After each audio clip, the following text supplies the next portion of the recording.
애굽에서 구원하신 하나님, 이스라엘을 애굽에서 구원하신 하나님이라는 제목으로 하나님 말씀을 상고하겠습니다. 특별히 하나님께서 이스라엘을 애굽에서 구원하신 것은 여기 10절에 보면 9절 10절이죠. 이것은 아브라함과 맺은 언약이고 이삭에게 하신 맹세이며 야곱에게 세우신 율례 곧 이스라엘에게 하신 영원한 언약이라 그랬죠. 하나님의 언약대로 이스라엘 백성을 애굽에서 구원하신 하나님에 대한 말씀이 105편에 기록되어 있습니다.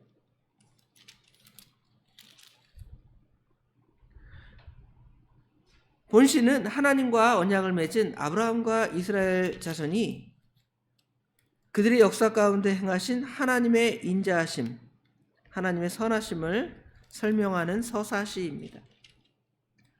굉장히 서정적인 시가 많이 있지만 오늘 105편, 106편 두 편에는 이스라엘의 역사를 서사시, 거룩한 시로 이렇게 우리에게 아름답게 읽혀주고 보여주고 있습니다. 특별히 이스라엘을 애굽에서 구원하신 역사를 중심으로 이 말씀은 상고되고 있습니다. 오늘날 신약의 성도들이 아브라함의 자손이거나, 여러분 아브라함의 자손 아니죠? 육신적으로 말씀하는 겁니다. 또는 이스라엘 백성도 아닙니다. 그러나 예수를 구주로 믿는 모든 백성들은 영적으로 아브라함의 자손이며 이스라엘 백성들이기 때문에 우리를 애국과 같은 세상에서 구원하시는 하나님, 그 하나님을 기억하면서 그 하나님을 찬양하며 감사하며 오늘 시편 105편과 같은 시의 그 찬양의 대열에 참여해서 하나님의 은혜를 감사하는 삶을 살아가도록 또 우리에게 시편 105편을 주셨습니다. 1절부터 7절까지는 본시의 서론의 형태로 찬양에 대한 권고, 찬양하라, 찬양합시다. 성도는 하나님의 은혜를 받은 자로서 찬양이 마땅한 바입니다. 시편 이사야 43장에 그랬죠. 구속받은 자의 마땅한 삶은 하나님을 찬양하고 하나님께 영광 돌리는 것입니다. 그러면서 특별히 아브라함의 후손 5절 6절에 그의 종 아브라함의 후손, 특별히 아브라함에게 맺은 언약, 맹세, 율례 이런 단어로 사용하면서 하나님께서 이스라엘을 구원하신 이스라엘의 역사를 서술하고 있음을 우리가 볼 수가 있습니다. 8절부터 15절에는 아브라함의 이야기를 서술합니다. 물론 이삭과 야곱의 이야기가 있지만 아브라함의 이야기가 중심으로 되어 있습니다. 특별히 11절에 보면 이르시기를 내가 가나안 땅을 내게 주어 너희에게 할당한 소유가 되게 하리라 하셨도다 그랬죠. 이 말씀은 창세기 12장 1절에 보면 아브라함에게 너는 본토와 친척과 아비집을 떠나 내가 내게 지시할 땅으로 가라. 그 땅을 내가 너에게 주고 너의 후손들에게 주겠다는 그 약속의 말씀입니다. 그러나 그때 그들의 수가 적어 12절에 보면 이스라엘 백성들의 조상 아브라함의 수가 많지 않죠. 물론 아브라함이 318명의 수하를 거느렸다는 걸 보면 그가 거느린 이 식구들은 좀 여럿이 있지만 혈통적으로 아브라함의 자손은 우리가 잘 아는 대로 애굽으로 내려간 이스라엘 자손의 그 숫자를 75명으로 서술한 걸 보면 굉장히 사람의 수가 적습니다. 그리고 그들은 그 땅, 그 가나안 땅에 나그나가 되어서 살았습니다.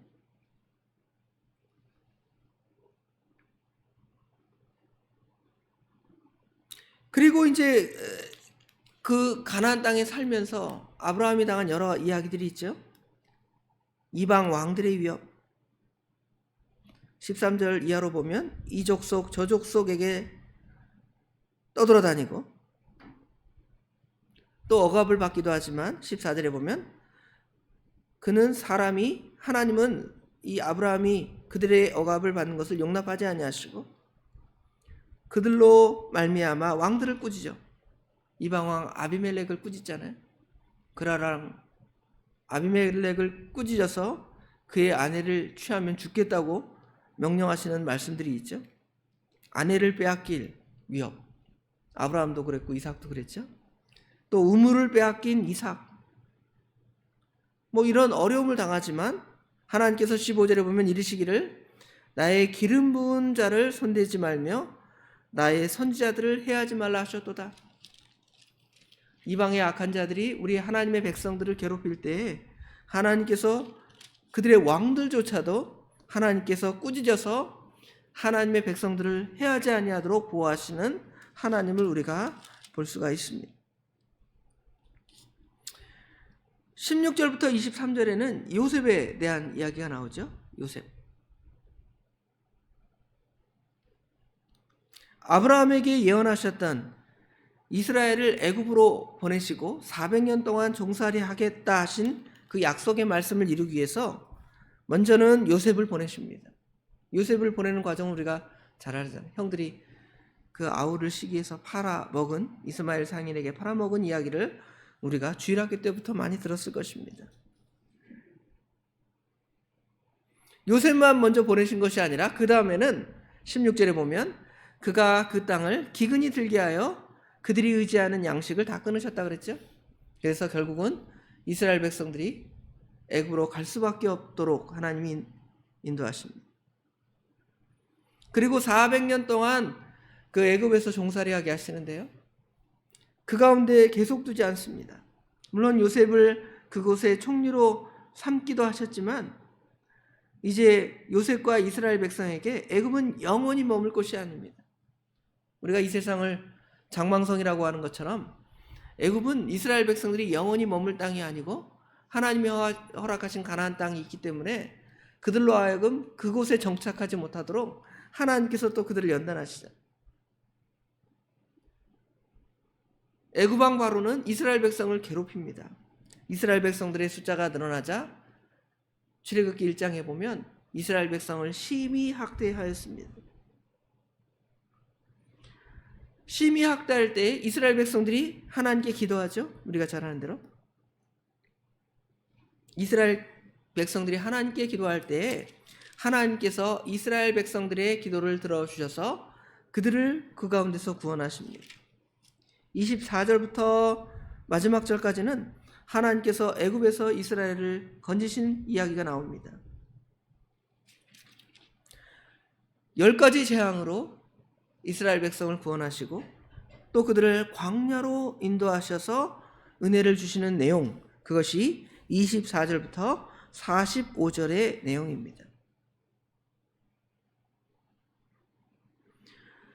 하나님께서는 그들을 구원하시기 위해서 누구를 보내시냐면 26절에 그리하여 그는 그의 종 모세와 그의 택하신 아론을 보내니 그랬죠. 모세와 아론을 애굽 왕 바로에게 보내시고 이제 이스라엘을 구원하시기로 하십니다. 그 근거는 뭐냐면 아까 10절에 말씀하신 것처럼 아브라함과 맺은 이삭과 야곱과 맺은 영원한 그 언약을 근거로 우리도 마찬가지입니다. 우리가 이 세상에서 살아가는데 하나님의 심판을 받아 마땅하지만 그리스도와 맺은 언약, 아버지 하나님과 예수 그리스도가 맺으신 영원한 구속 언약, 이거는 창세전에 영원한 이 태초의 때에 하나님께서 예수님과 맺으신 언약이죠. 또 그 예수님을 이 땅에 보내 십자가에 못 박혀 죽게 하시고 부활하셔서 우리에게 또 언약을 맺으시죠. 은혜 언약, 구속 언약과 은혜 언약을 통해서 우리를 구원하시는 것처럼 그것의 어떤 원형적인 형태로 창세기 3장 15절 또 아브라함의 언약, 이런 언약들이 등장하는 것입니다. 그 언약이 이제 적용되어서 하나님께서 이스라엘을 구원하시는데요. 하나님께서 이제 바로와 애굽 백성을 10가지 재앙으로 징계하십니다. 우리가 잘 아는 대로 피게이파 생도금의 어장 10가지 재앙을 내리시죠. 그 내용이 이제 여기 28절부터 시작해서 36절까지 기록되어 있습니다. 피재앙은 29절에 보면 오늘 그들의 물도 변하여 피가 되게 하셨다 그랬죠. 피재앙. 또 30절에 개구리가 많아져서 왕의 공실에게 있던 개구리 재앙. 또 31절에 이와 파리의 이야기가 나오죠. 여호와께서 말씀하신즉 파리 때에 또 그들의 온 영토가 이가 생겼다 그랬습니다. 생축 재앙과 독종 재앙은 여기 등장하지 않고요. 그 다음에 32절에 우박, 비 대신에 우박을 내리시며 그들의 땅에 화염을 내리셨도다 그랬죠. 또 34절에는 메뚜기, 황충, 여호와께서 말씀하신즉 황충과 수많은 메뚜기 떼가 몰려와서 그들을 심판했다 그랬습니다. 그리고 28절에 다 돌아가서 여호와께서 흑암을 보내사 이제 애굽 온 땅을 어둡게 하시죠. 또 36절에 또 여호와께서 그들의 기력의 시작인 그 땅의 모든 장자를 치셨다 그랬습니다. 10가지 재앙을 내리셨는데 이스라엘 백성은 어떻게 그 심판을 면하게 하셨습니까? 양을 잡아서 그 피를 임방과 설주에 바르고 그러면 하나님의 심판의 사자가 모든 애굽 땅을 지나갈 때 그 피를 보고 그 집은 어떻게 한다 그랬습니까? 넘어갔다 그랬죠. 건너간다. 유월절. 우리도 하나님의 심판 아래 다 있지만 하나님께서 예수 그리스도의 피를 통하여 하나님의 영원한 심판을 건너가게 하시고 우리에게 구속의 은혜를 허락하셨음을 알 수가 있습니다. 그리고는 이제 이스라엘 백성을 어디로 보내십니까? 광야로 보내시죠. 광야로 보내서 40년 동안 연단하십니다. 그런데 연단하시는데 그 가운데서도 하나님이 또 보호하십니다. 여기 37절 8절에는 이스라엘 백성들이 출애굽하는 장면을 묘사하고 있고요. 39절에는 낮에는 구름을 펴시고 밤에는 불로 밝혔다 그랬죠. 구름 기둥과 불 기둥으로 이스라엘을 보호하십니다. 40절에는 메추라기를 주시고 하늘 양식 만나를 그들에게 주셔서 만족하게 하십니다. 41절에는 반석을 여신즉 물이 흘러나와서 마른 땅같이 건너가게 하셨다 그랬죠. 하나님께서 광야에서 그들의 생활을 부족하지 않도록 보호하시는 그 내용들이 이렇게 기록되어 있습니다. 하나님께서 이와 같이 행하신 것은 결국 하나님께서 42절 이는 거룩하신 말씀과 그의 종 아브라함을 기억하셨으니 아까 언약에 대한 이야기 8절, 9절, 10절에 나온 말씀을 다시 이야기하여 설명하고 있죠. 그리고 43절부터 45절에는 이제 출애굽한 백성들의 기쁨을 표시하고 있죠. 출애굽기 15장에 보면 이스라엘 백성들이 홍해를 건넌 다음에 춤을 추고 노래하는 미리암의 노래, 또 이스라엘 백성들의 노래가 기록되어 있는 것처럼 구속을 찬양하는 것입니다. 구주의 십자가 보혈로 죄 씻음 받기를 원하네. 찬송합시다. 찬송합시다. 그렇게 찬양하는 것처럼 우리가 하나님의 구속의 은혜를 찬양하는 것입니다. 그리고 이제 마지막 44절 45절에는 하나님께서 그들에게 율법, 하나님의 말씀, 계명을 십계명을 주시는 거죠. 십계명은 우리로 하여금 너 십계명 지키면 내가 구원하겠다 그것이 아니라 하나님께서 이스라엘 백성을 구원하신 다음에 십계명을 주시고 이대로 이제 살아야 되겠다. 하나님의 백성이면 이대로 살아야 한다라고 우리에게 규정하고 가르쳐 주신 것입니다.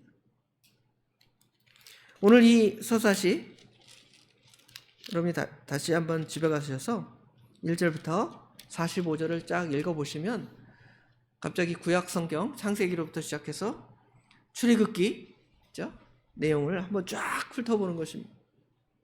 하나님의 이 놀라운 그 은혜, 광야 같은 세상에서 하나님의 백성을 인도하시는 그 은혜를 우리가 기억하면서 마귀와 죄의 종로로 타던 우리를 건지사 구원하신 그 사실을 기억하며 믿음으로 승리하고 하나님을 찬양하는 우리의 하루의 삶이 되기를 간절히 원합니다.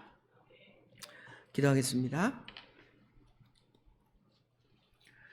우리를 죄와 사망에서 구원하시려고 예수님을 이 땅에 보내주시고 예수님의 십자가의 대속으로 우리의 죄를 동이 서에서 먼 것처럼 멀게 하시고 우리를 구원하신 그 놀라운 하나님의 은혜를 아버지 하나님 구약의 이스라엘 백성을 애굽에서 구원하신 역사를 통하여 똑같이 우리에게 보여주신 아버지 하나님 은혜와 사랑을 진심으로 감사합니다. 이러한 은혜를 받았음에도 우리가 하나님의 구속의 은혜를 잊고 살아가는 때가 많이 있는데 오늘 이 본문의 시편을 읽으면서 하나님이 우리에게 베푸르신 그 영원한 언약을 기억하며 우리의 믿음을 굳건히 하며 하나님 앞에 바로 서도록 우리의 마음과 생각과 모든 것들을 친히 지켜 주시옵소서. 아버지 하나님, 오늘도 그렇게 하루를 우리 주님의 그 구속의 은혜를 찬송하기를 원합니다. 또 많은 사람들에게 복음을 전하기를 원합니다. 아버지 하나님, 이 구속의 은혜를 날마다 더 깊이 깨달을 수 있는 하나님의 은혜가 우리 가운데 충만하도록 도와주시옵소서. 아버지 하나님, 오늘 하루 또 우리 주님께서 우리의 삶을 친히 주장하여 주실 줄 믿사오며 예수님의 이름으로 간절히 기도드리옵나이다. 아멘.